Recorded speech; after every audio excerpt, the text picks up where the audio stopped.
thing happening in Kigali where you have conversations that that will or are trying to define what the African continent should be about, what should be its interests, and I think that that's a conversation we.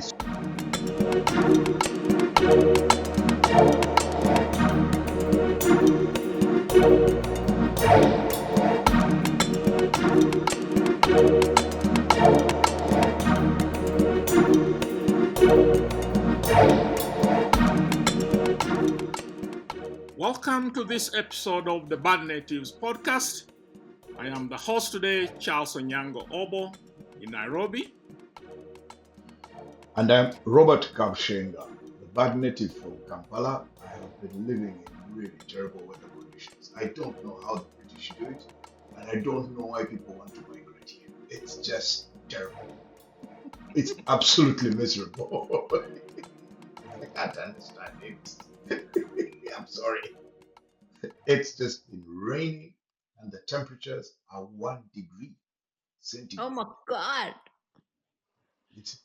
I thought the Western scene was on the Eastern Cape. This is bad. Are you still in the UK? Yes, I'm still in Manchester. And from a sunny but possibly rainy later Johannesburg, I'm Ferial Hafaji. Pharaoh, you are in the middle of very things, eh? Charles, we also need to let our guys know that their favorite bad native is on a flight to Johannesburg to be joining Furio at the G-20. So Adesua is not with us because she's heading down to Johannesburg. What she would have told all of you is to follow, like, subscribe to the bad natives. That's what keeps her coming back. Yeah. So actually, all roads are leading to Johannesburg this week. We will come back to that, Pharaoh, but in East Africa set a very different tone. In last weekend, President Museveni made some very controversial remarks about his frustration with the landlocked countries having access to the sea. But what really did it was when he said that if the coastal countries don't solve this issue, it will go to war over it in the future. Now, and he makes a very persuasive argument. He says that the sea belongs to all of us, and he says it's like the compound in a condominium, that it does not belong. The compound does not only belong to the flats which are on the bottom floor. It belongs even to the apartments which are on the top floor. And particularly in Kenya, they didn't take it too well. But Bob, isn't there kind of an inevitability around this? Until Museveni got onto it, the person who had taken a hard line was Ethiopian PM Abiy Ahmed. And at the opening of the Grand, Renaissance Dam, Abiy said, we have arrived. We are a great country, and a great country like this has to have access to the coast. And my own view is that it is inevitable. Very soon, Ethiopia will be too big, rich, and it just won't sit there as the world's largest country without, a seaport. So, what do you think? Both Museveni and Abiy have a powerful point to make because if we are going to do the kind of economic development which is hugely dependent on trade, we are going to need access to the sea for everyone. In fact, the issue, I think what the favor that both Museveni and Abiy have done Africa is to place this issue on the agenda squarely. Now, it is going to test our political skills and imagination as to whether we can deliver a solution outside of the forceful outcome. Because why at this stage are we talking about a military option? I mean, we didn't even know that there has been a discussion about it. These are the kinds of issues on which you do two very, very tedious but necessary tasks. You do a lot of political work with your population to get them to understand why it is in their interests for them to have access to the sea. You then do diplomatic work with your neighbors for them to see a shared interest about access to the sea. So, for instance, in the case of both Kenya and Ethiopia, I think what the two countries should be selling is to the business community of their neighboring countries that there is money to be made, there is business opportunity in creating access, huge access for these inland countries to the sea, and define that business interest for these countries so that there is uptake. Instead, it has been interpreted, both Somalia and Kenya, as territorial ambitions by an individual leader.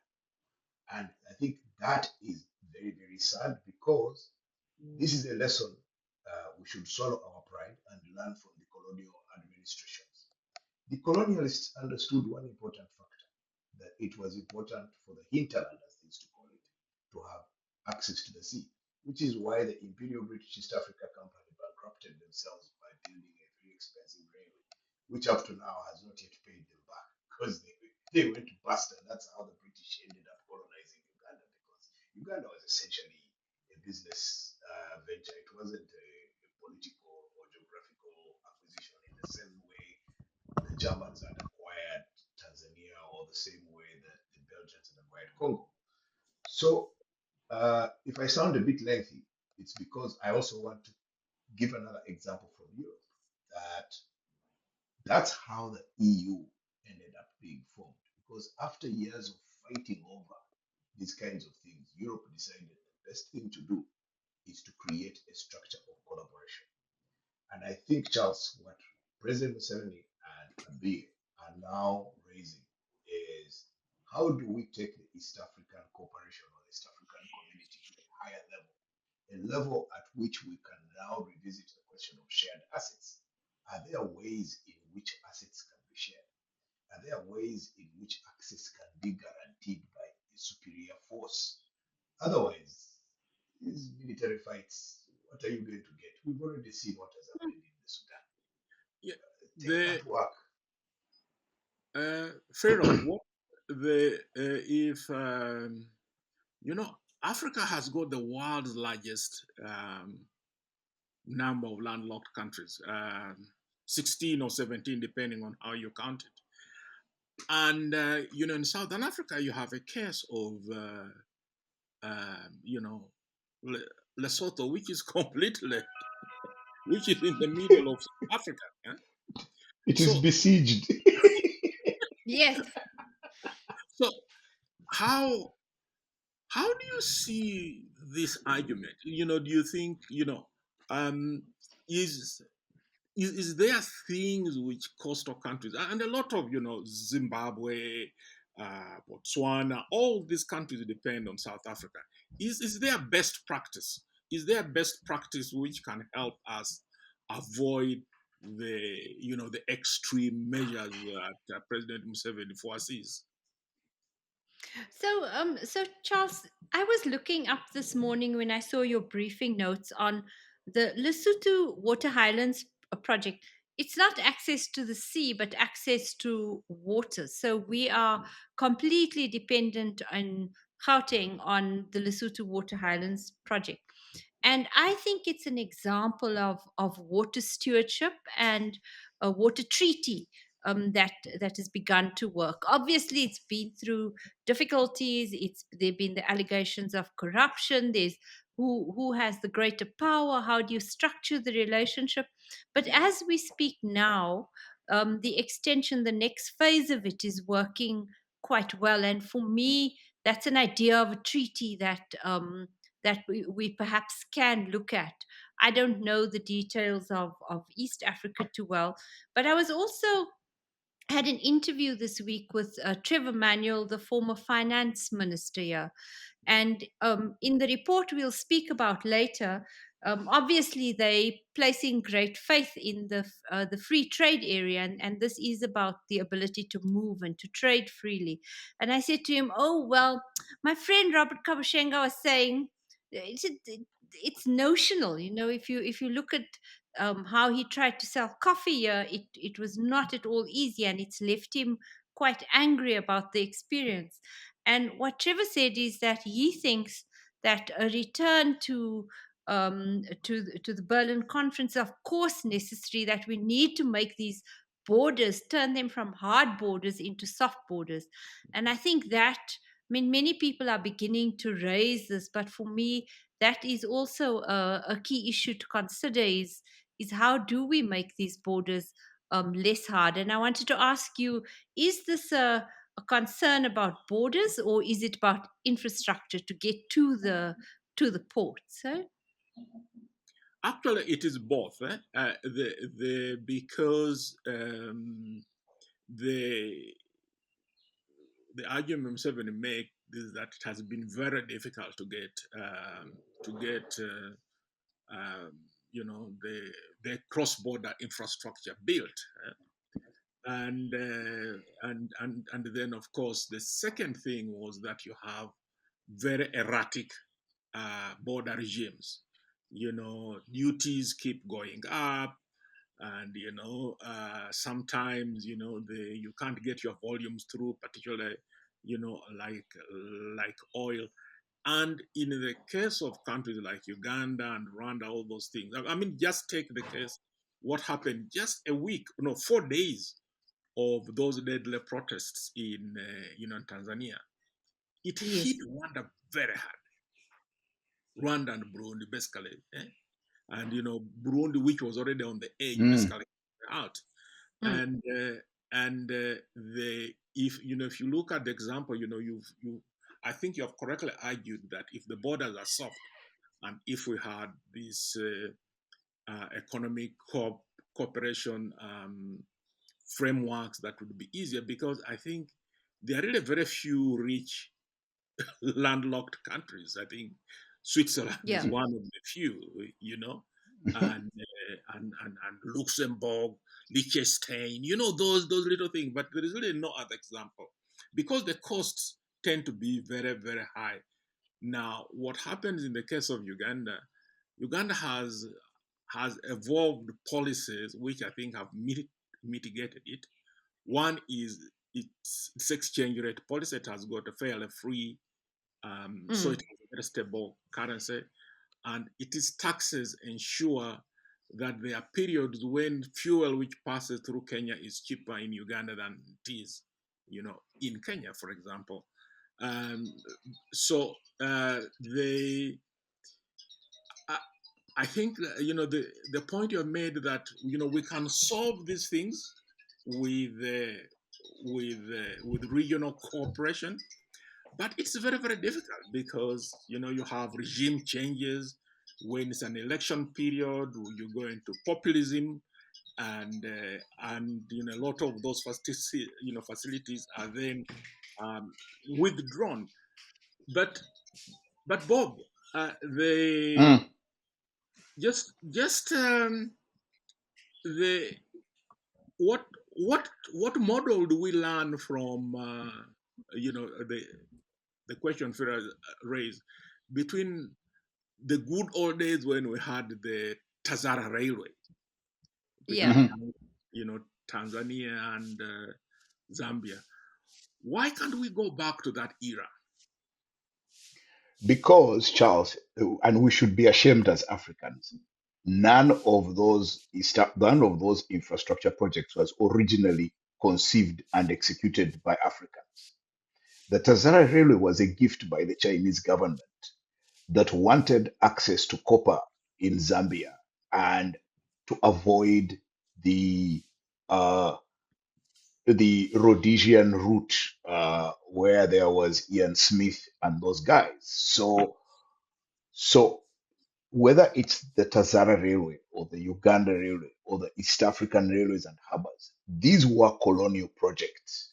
And so going back to them is a bit of a contradiction, because everything that the political establishments have been trying to do in the last 40, 50, 60 years is to go completely against everything that they considered imperialist.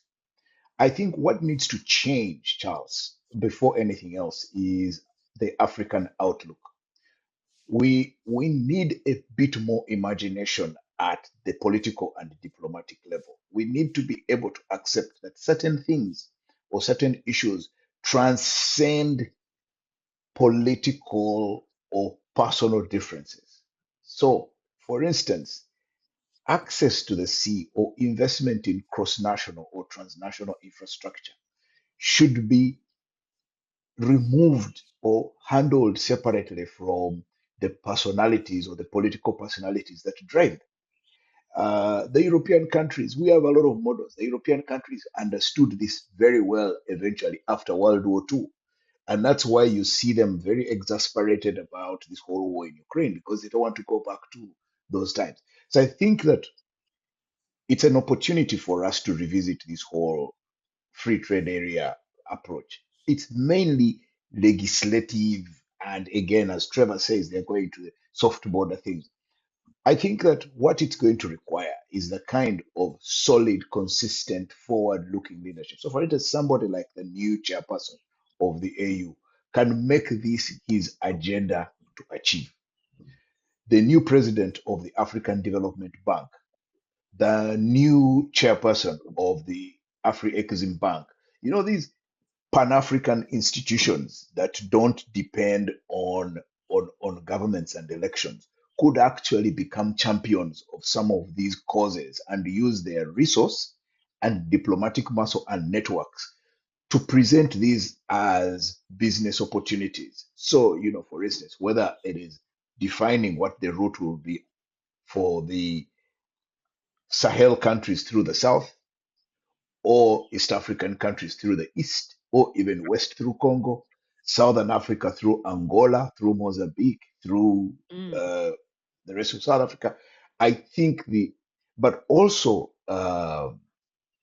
Furio, I think that again, South Africa has another opportunity. Can they turn the G20 conversation, for instance, or even if it's on the sidelines, this is one of those issues, not just general policies about trade and tariffs and things like that, but how do you actually create ability for goods to move, from Uganda to Malawi, from Malawi to Kenya, from Kenya to Congo? Those infrastructure challenges are the things that need to be addressed by positioning Yeah. them as opportunities for Africans to do business and even for the international community. Financials are looking for bankable projects. You just tell them let's do a railway across East Africa from Kinshasa to Mombasa, and you have options. If the Americans could come and over a period of the Biden administration design, find financing, and sign agreements to implement a railway from Lubumbashi to Lobito, Americans, not Africans, Americans. So these are the things that should force our political and diplomatic leadership to rethink their approach to what should be the agenda of the continent. That's really interesting because the B20, that's the Business 20 grouping, had an infrastructure meeting at Standard Bank on Monday evening. And I think you're beginning to see those kind of Pan-Africanist business leaders emerging who are hopefully going to take that leadership role. And Standard Bank's Sim Chabalala is really one of those who has argued for these regional infrastructure as a very key driver of change. And so perhaps that message is coming through. I'll keep an ear out as I go cover the G20 this weekend. But Theo, Charles, let me just add, Charles, I yeah, just wanted to add one more thing that I think the political leaderships in the countries, especially the coastal countries, also have a responsibility to redefine the reactions in their countries away from this cynical, almost downplaying issue to actually acknowledging and be seen to be progressive and conscious of the interests of the hinterland. I mean, do they understand the ocean, the seas as a commons, or is it's ours? I think the view of the the oceans are the as the common is very very underdeveloped. Let me put it gently. Okay. The, but that's where, because you talked of the you know if we can't have regional and pan-African structures helping us deal with this, what room is there for a single country to set an example? So, for example, South Africa, which has got these so many countries that depend on it, it can actually set an example that then becomes, the model for the rest, to to follow. Is it, do you think? Look, a year back, Djibouti gave Rwanda a strip of land on its coast for it to kind of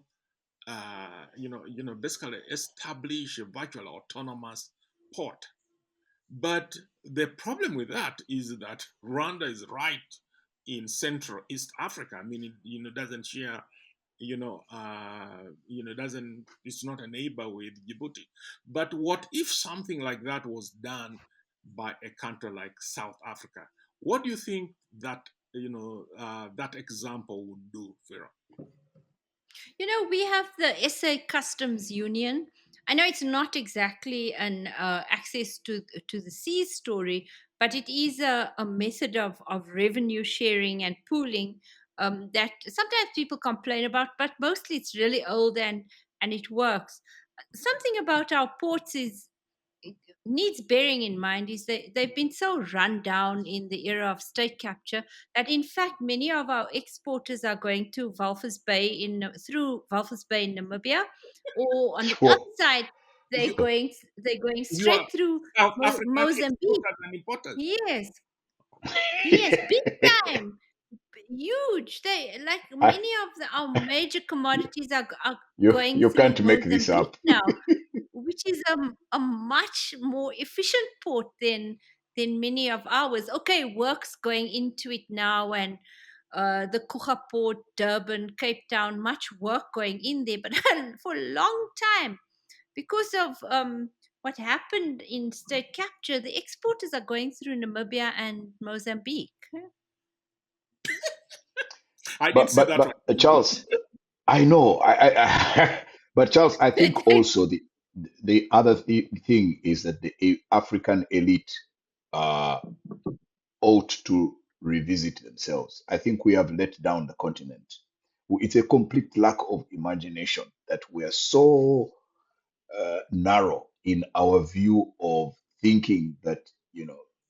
So, for instance, you know, we can't get a simple thing like a common East African passport. Why? And then Tanzania opts out and says you can't come to Tanzania without a national with a national ID. That East Africans need a passport as if we are going to the moon. These are some of the things that just if we can't solve just softer things like the processes of visa applications, they've become such a complicated process so that people in home offices now use them as business interests. See, those are if we can't solve those little things, how are we going to solve the big ones? Access to the sea. Well, South Africa is grappling with a big one. The G20 starts in 4 days. There is, I Hmm. think, there are already other, side events which are taking place. But let us first deal with the you know the sideshows, the dramatic sideshows. Trump is not coming. He's pulled JD Vance. Jinping is not coming. Now, Mm. uh, I want both of you to speak to this. Is that a good or a bad thing? There are people who are saying, it takes away the spotlight or the heft of the moment. And there are people who say, but these big people, they come for 1 or 2 days, they go away, their delegations are the one who do most of the work. They are a distraction.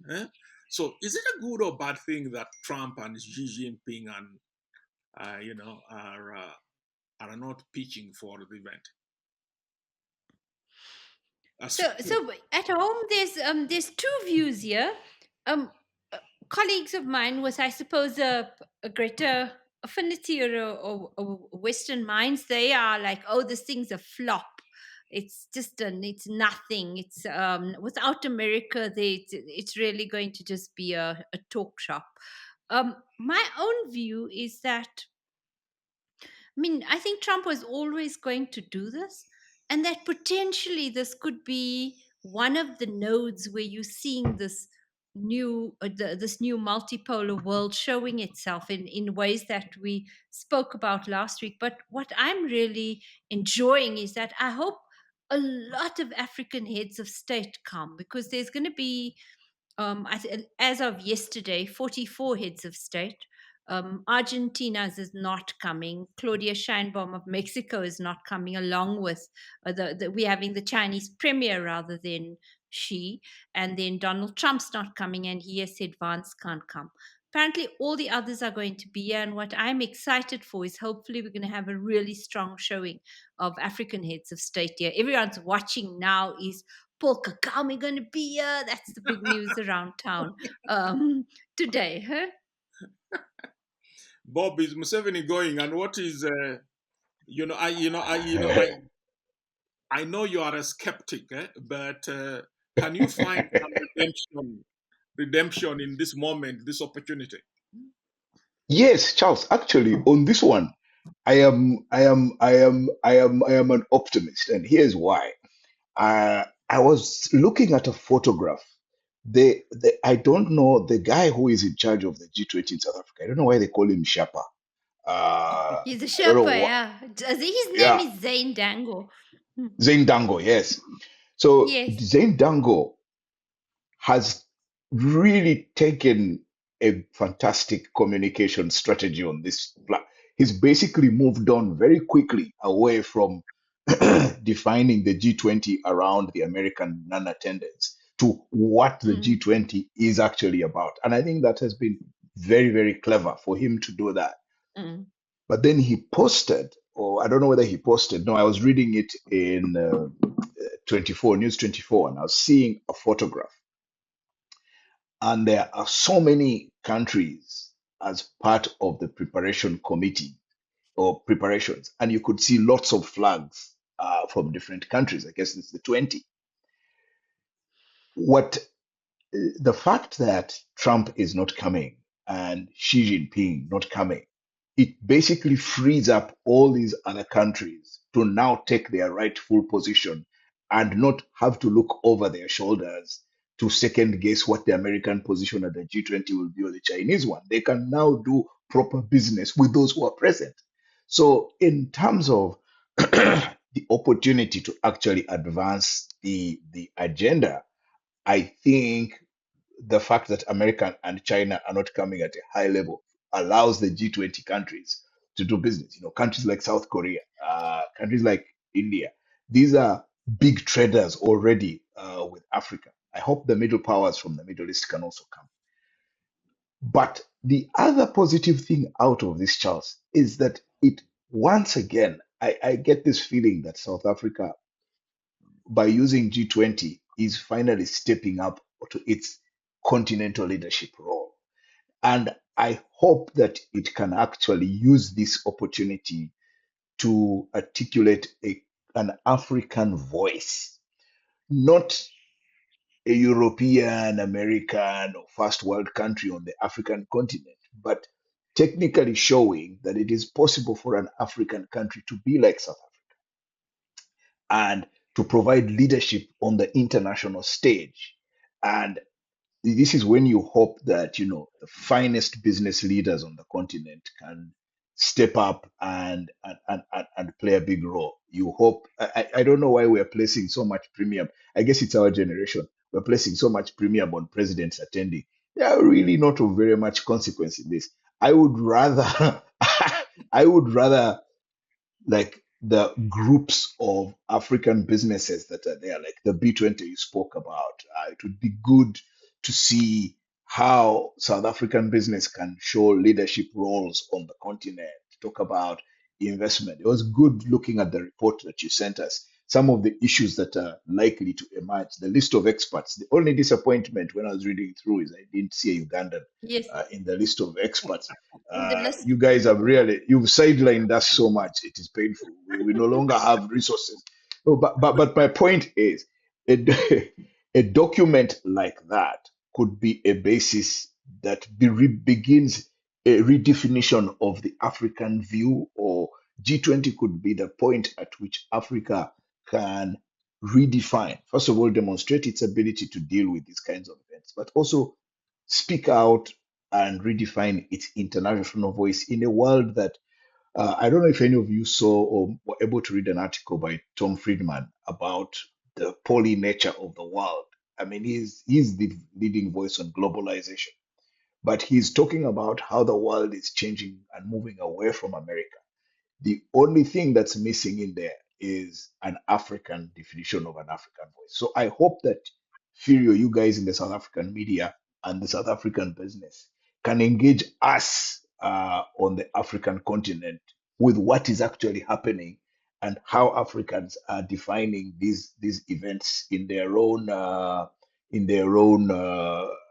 language, in their own interests, and bringing these things on the agenda. And that's why I'm very happy that this is happening. Like for instance, infrastructure, debt, financing. What does Africa do? What is the Mm. opportunity that Africa brings on the table? These are the things that our guys can and should talk about. So, for instance, if the new president of the African Development Bank shows up, for me, it's a bigger vote of confidence than whether uh, That's you know, interesting. Dumbuya, Hmm. Dumbuya of Guinea shows up. Not interested.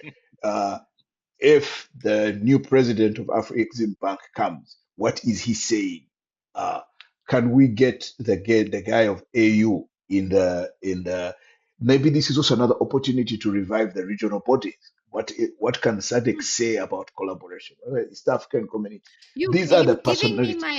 You are giving me my diary. Thank you very much. Rather than worrying about the numbers of heads of state, these are far more exciting areas to explore.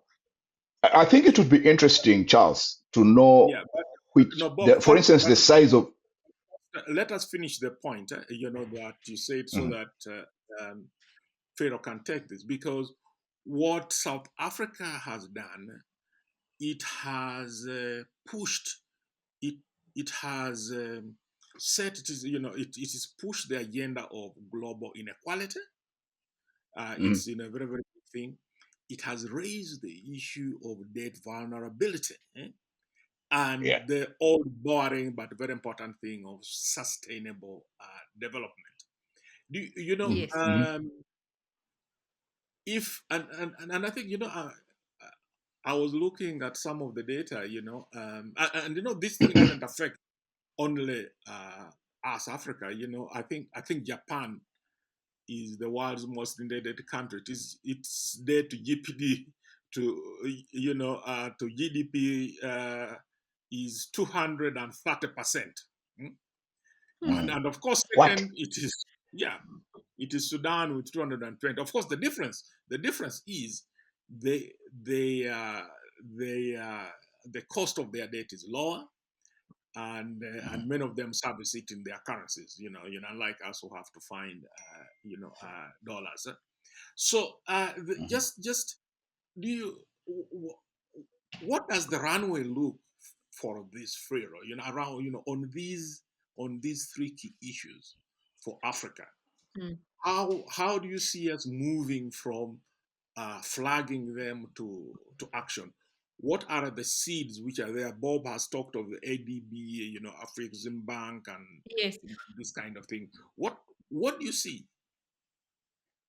I mean, I think the report on the cost of capital, as it was initially called, but now it's the debt panel report, is truly interesting and exciting. I mean, I'm sorry there wasn't a Ugandan there, but the 25 people who who drew it up. They're our finest, and it had.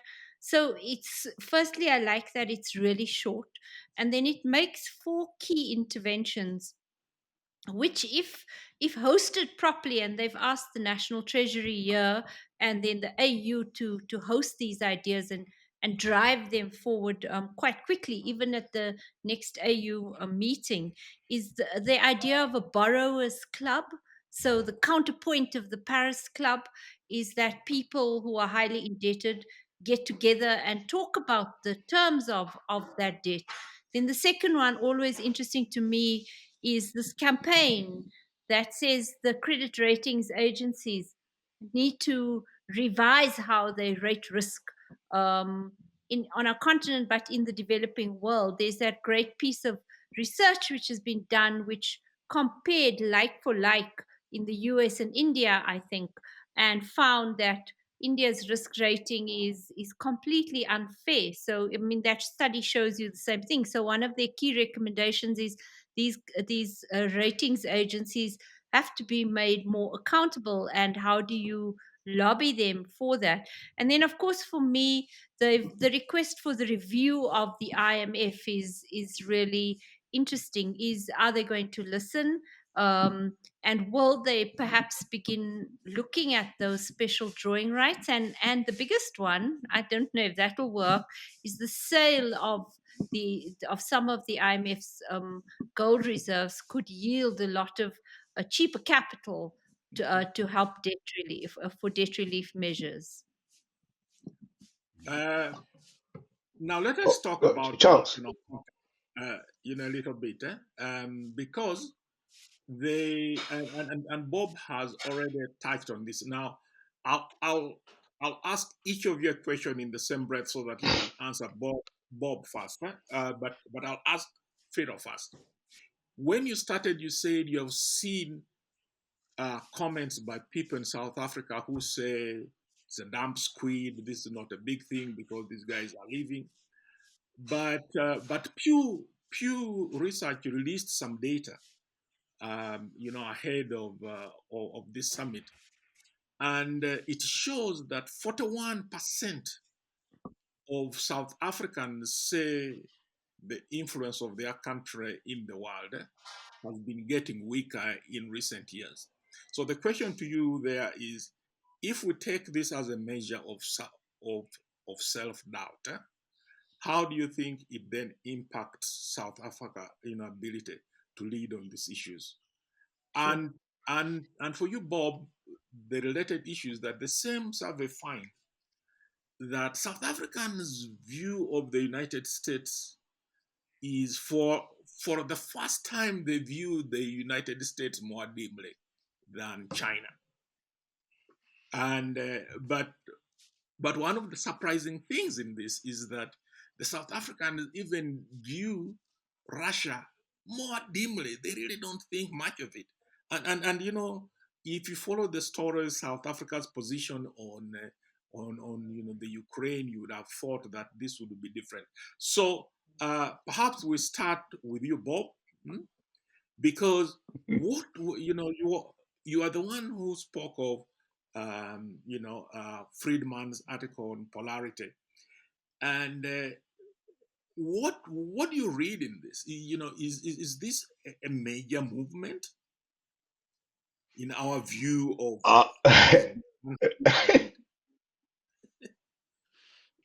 No, I am laughing, Charles, because I think South Africans are being quintessentially South African. And please bear me out. So first of all, Furio is not the typical South African. Furio is, and this comes from my years of interaction with South Africa. Furio, Matata, these are not typical South Africans. They're very, very continental, very Pan-African.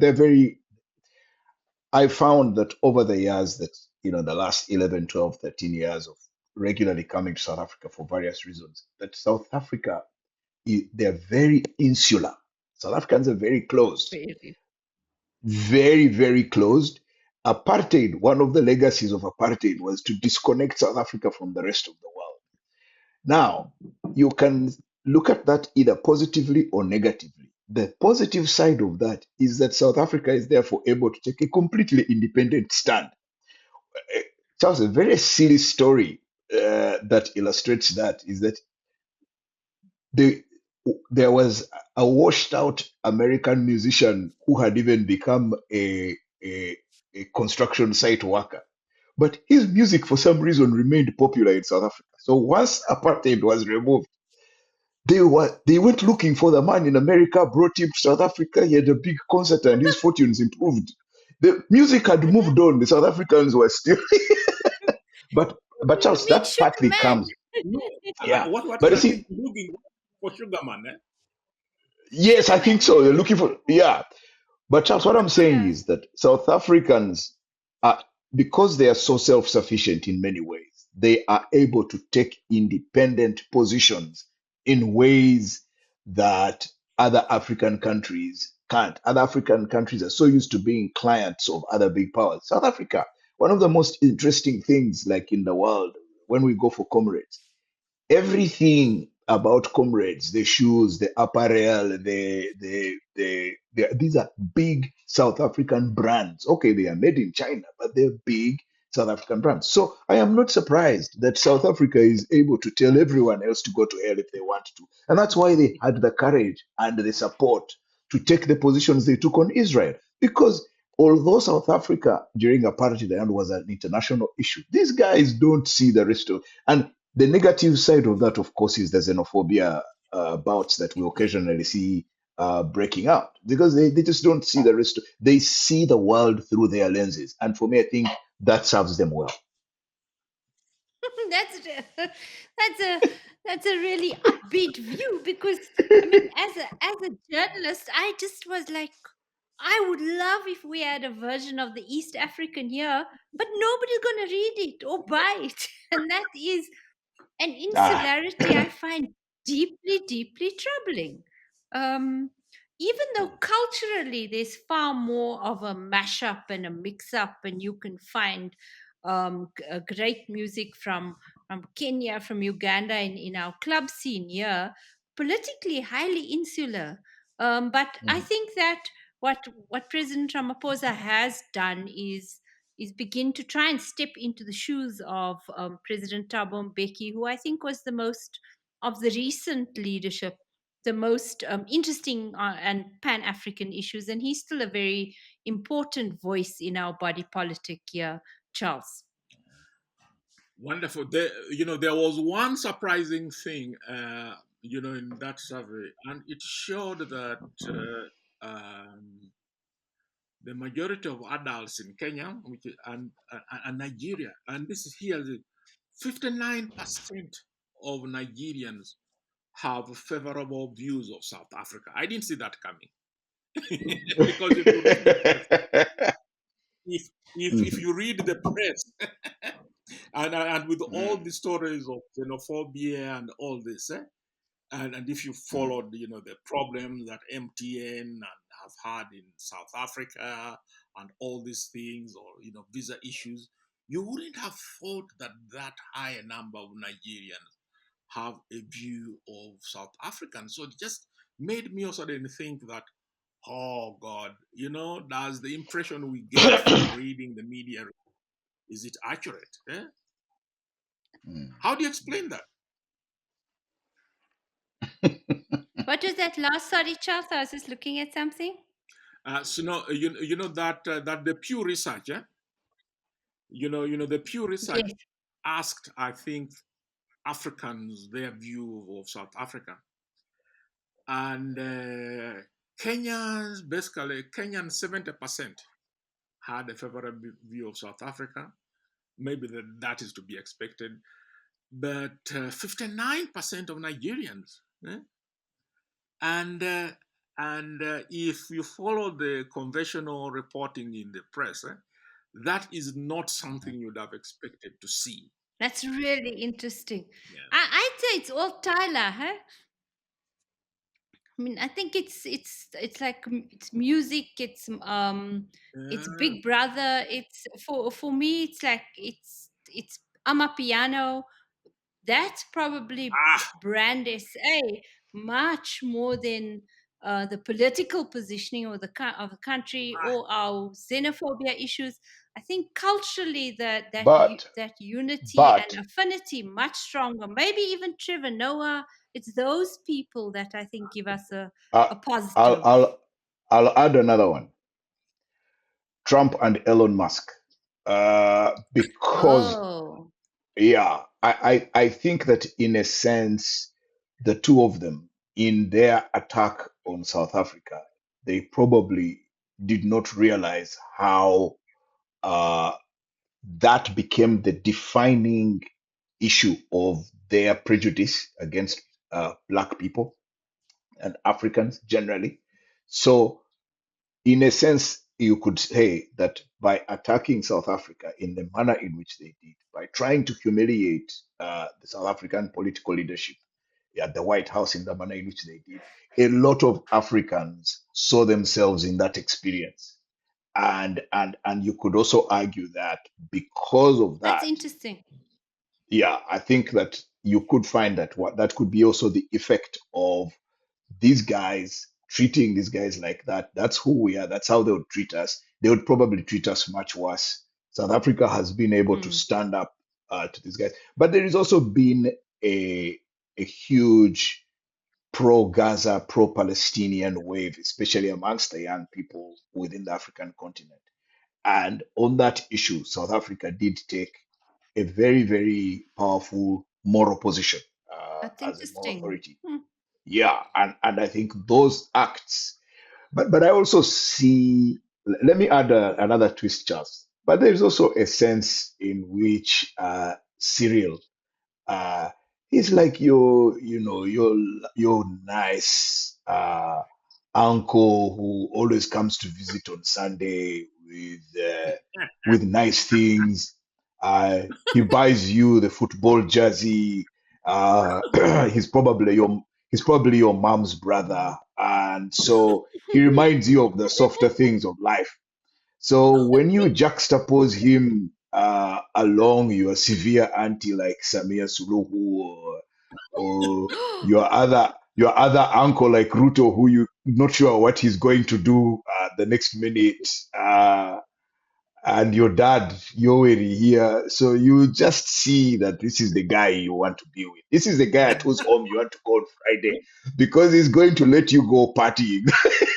So in a sense, I think that that Cyril. That's lovely. That's just lovely. you, And you know, I, he must. I ah, wonder if this is yes. his denouement. You know, there's some talk here that he Mhm. wanted to do this really well, so he made the mayor of Johannesburg clean the city in ways we have never seen. Not recently. The water is on, the lights are on, the street signs are up. We haven't had these things, eh? The lights from the airport are on. It's just lovely. So he's made this mayor work so hard. But people are saying now that this is going to be his like finale, you know. Yeah. And after Yeah, this, I'm out of here because from here it gets really hard for him. The battle starts, the jockeying. This is when they get pushed out, and at Yeah. this point of their second term, so there's quite a view growing that that he might leave sooner rather than Oh, later. is but that still, why? it's a. Is that? I I love the note on which we have ended.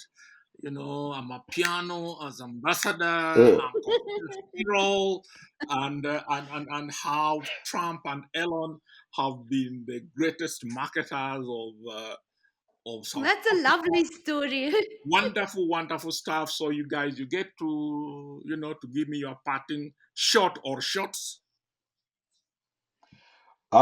let me start, Charles. I know it. This, you know how I love this. So once again, Mr. Paul Kagame has put together the same group of African business leaders in a quiet retreat in Kigali, and they are discussing, the future. So there is something happening in Kigali. where you have conversations that that will or are trying to define what the African continent should be about, what should be its interests, and I think that that's a conversation we so desperately need. The question is, how do we mainstream that out of Kigali and make it part of a larger discourse? How do these guys become the agenda defining? How do we tap into their conversations so that they can inform the public discourse and define how Africa should see itself in the future? I really think that the guys in Kigali are onto something, and it's going to be interesting how they deploy that continentally. So that for me, seeing these guys turn up again means yes, whatever we may think, we do have the resources. And then, of course, seeing this report that Furio dropped, that even as we despair with all of this violence and all of these non-thinkers who are in public space, there are still people who will take time to think clearly and in detail about the issues that Africa should concern itself about. And that's what gives me hope and confidence. Lovely. So, just a quick one. The Nelson Mandela Foundation, which is really reinventing itself, with Dr. Mbongiseni Buthelezi at its helm and Naledi Pando as the chair of the board. It's really going through a very interesting evolution. Next year, it's going to host the Black Conference, which is this Black solidarity between diaspora communities and African ones. It's going to host the first one outside of America in November 2026. And the lineup is just spectacular. So that's something I'm really looking forward to following and learning more about. Well, you know, we will be there, Bob. Huh? What do you think? Mm-hmm. We March should. November Uh, 2026. we'll where are be in we going? SA, Johannesburg. South Africa, Johannesburg. Yeah. They just need to sort out our visa regime. I am just too frustrated. This is just too much. Soft You go. Soft borders. It's not. It's No, you crazy. go and have an event like that, and then like G20, and then you make it impossible for your guys to go, and then you start telling us, oh, December is busy. We're going for Christmas. How can you bring your applications? Then stop the application process. Just allow us to arrive. Exactly. Why are you? Yeah. Yeah, you know, for me, it's you all know this rapper Nicki Minaj. Nicki Minaj. Yeah. She's a fairly vulgar songstress. she doesn't sing Merry Christmas and all those things. And no gospel stuff.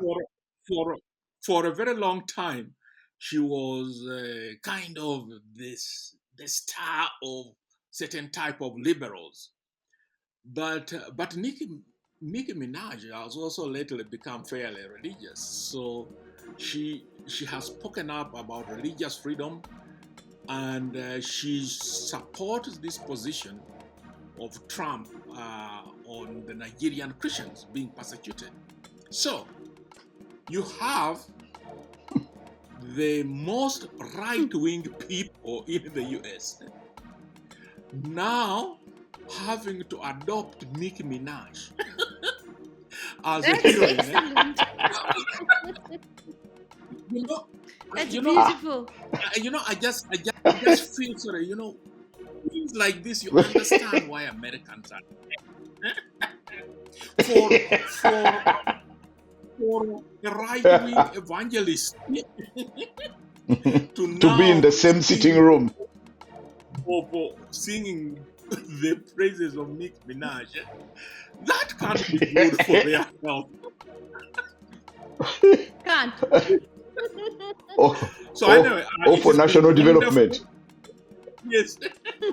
Great. It's been wonderful having you, Trilo, and lovely chat. And have a wonderful G20. I'm hoping. I wish you were here. I'll look out for your newsletter, the daily. I'm sure you'll have interesting things to tell us. And remember, again, Bob said at the start, please like this video and follow our channel. And we're really, really grateful for your attention.